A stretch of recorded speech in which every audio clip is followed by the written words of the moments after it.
Week 2 of Season 2 of 2025 in the Indy Oval Fixed season brings us to Michigan. The weather this week will be a little bit warm and not too cool, so you'll be able to drag up and pack up with others without suffering too much aerowash.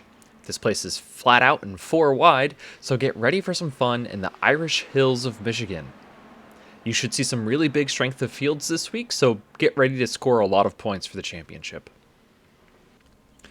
In qualifying, I used the default 6.2 bars. I found that adding weight jacker caused me to spin on the bottom of 1 and 2 if you went above 10, and would make the car feel really out of control in 3 and 4. The line is pretty simple. On the first lap, you're just going to be getting up to speed. That's your green flag lap, and you're going to use your white flag lap as a go lap. Just be a little easy on the tires, getting up to speed on your get up to speed lap and your green flag lap.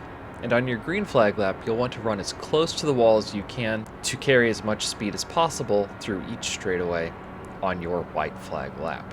This is the green flag lap, and watch my line. It's really smooth and I don't bother with getting all the way to the bottom. Somewhere right in the middle here of lane 2 is a good place to rest the car. And avoiding the transitions of the banking is also a good thing to do, not only in qualifying, but whenever you're in clean air in the race. So here I go as high as I think I can get away with, putting my right side on that top seam. And then on the front stretch, bring the car to the bottom, but not all the way to the bottom. It's too bumpy on the bottom groove, and it gives you a bad angle into turn 1. Enter from the second seam and bring it down to the yellow line. I kind of wash up a little in the middle, and that's not the worst. You could go a little faster if you hook the yellow line all the way around. It's kind of a trade-off between straightaway speed and corner speed. Turn 3 and 4 I do a lot better. I get the left sides down on the yellow line and I taper out on exit rather than pushing up on middle. Aim for the apron as you come to the line, and here's your time. Something like a 32.6 or a 32.599 will probably win the pole. That lap was a 32.714. It'll be competitive for most splits, but qualifying hopefully won't matter too much this week.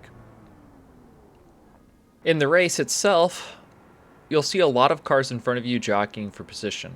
Oftentimes, cars will not lift at all in the corners here just because the track is so wide and so fast, but lifting on entry will both save your tires and position you to pick up runs. Find clean air wherever you can by pointing your nose below the cars in front of you if you're on the bottom, or above them on the top. Basically, the best rule of thumb I can give you is to have your wing plane exposed, which is closest to the side of the track you're running. So if you're running the bottom, have your left wing open, and if you're running the top, have your right wing open.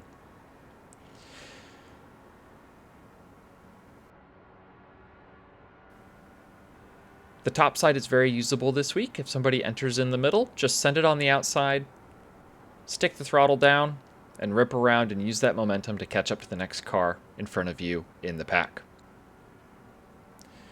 When you see that momentum transfer down the straightaway, you can always make a big move to the inside. Drivers are generally going to prefer the middle and the outside line if left unprompted. The bottom is faster if you have clean air, so use it to your advantage. Another thing you could do when you're in the lead is swapping with another car you trust. Find someone you feel familiar with and trade the lead with them to increase your lap times by about 1/10 of a second per lap. Just pull over intentionally and let them have the bottom each corner, and you will start to pull away from cars behind you. This is a strategy that you can employ after green flag pit stops to build some time between other cars. Avoid netcode situations on the front stretch. Because of its subtle curve, getting closer to someone than you should could create contact that doesn't look like it should have been caused. You're going to see a lot of 3 wide, maybe even 4 wide racing this week, so make sure to leave plenty of room to your left and right for other cars to account for that netcode. Also, be careful not to fall into the trap of just following the car in front of you. The car to your left or right also will want their draft, so make sure to leave plenty of space and look out for the exit of turn 2. Those are my tips and tricks this week for Michigan. Let me know if you have any questions in the comments below.